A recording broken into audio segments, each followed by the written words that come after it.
Now, in the next segment, Tom and Marcus Godar are going to talk about a very tasty innovation.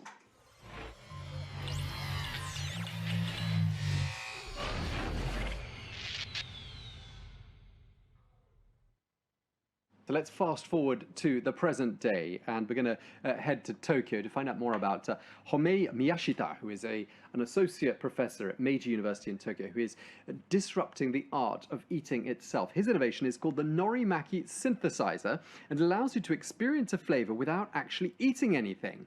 Okay, the Norimaki synthesizer, and a pretty exciting laboratory to work in by the sounds of things at Meiji University. Well, let's go to Meiji University and speak to Professor Homei Miyashita. Here's what he told us when we caught up with him a little earlier.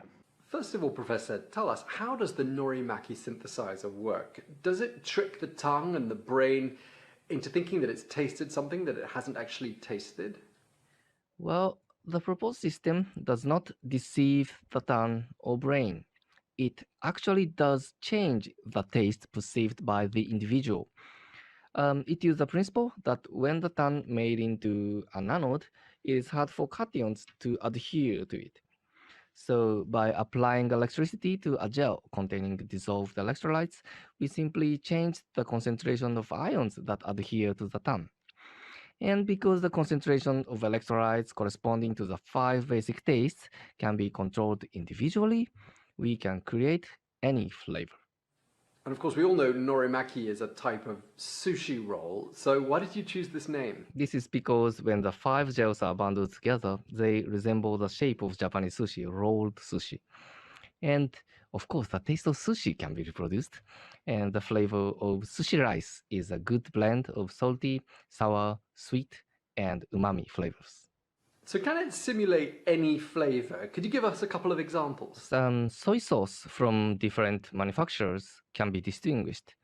But the strength of this system is not only its ability to reproduce taste, but also its ability to change taste. For example, the system can simulate the change in taste of tea when lemon juice is added, or the sweeter taste of tea when sugar is added. Other than the fun and entertainment value of it, can you think of some more serious uses for the Norimaki synthesizer? The system can also act like a pair of glasses or hearing aid to an individual's impaired sense of taste, making the myriad taste of food stronger than they really are. And it is also possible to reproduce the taste of food based on individual preferences, such as reducing the sourness of the food for those who do not like sour food. And moreover, I'm currently testing weight loss effects by using this system, and I believe that it works to a certain extent.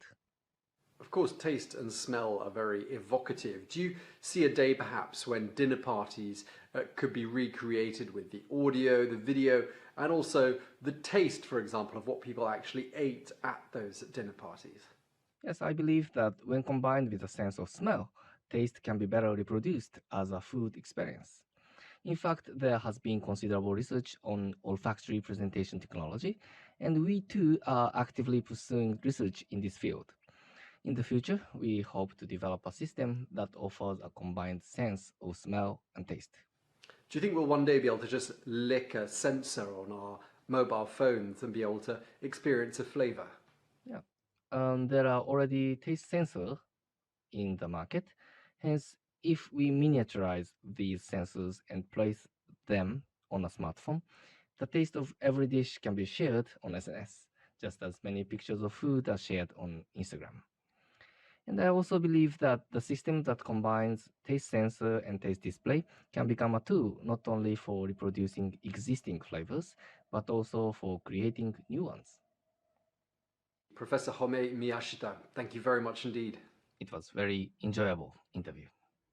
What fun it was speaking to Professor Homei Miyashita, and definitely very thought-provoking, Mark. It makes me think that we're in for some big changes in the way we eat and consume food and experience flavor. Well, I think so. I mean, this what Professor Miyashita was talking about may seem a long way off, but maybe the first social media, the first Instagram for taste is being created somewhere, quite likely in Japan, I would think. But not only the way we eat, I think the way we produce food is very likely to change in the next decade. If growing meat in the lab, for example, becomes cheaper than raising cattle, the agricultural sector, the cattle sector, could reach its Kodak moment. What I mean by that is, remember Kodak, very innovative company. Then one year we all decided to switch to digital cameras and Kodak's market just collapsed. The day that growing meat in a laboratory becomes cheaper for beef or chicken than it is today, and than it is to raise cattle in the field, means that McDonald's, KFC, the big fast food chains will just change their supply in a very short of time. So the agricultural sector needs to brace itself for some huge disruptions. Don't know if it's going to happen this year or within a generation, but it's pretty likely to happen. And those changes can be driven by technology, like we saw 3D printed steaks from Aleph Farms, the Norimaki synthesizer, which lets us recreate the sense of taste without food. But also we see changing consumer habits, changing consumer expectations. And that's where companies like Live Green come in. They will also help us to maybe to fight climate change by changing our daily food habits without having to eat things that of no flavor that we don't like. If you combine all these innovations, you can really see the way forward for a completely different approach to food and very different habits.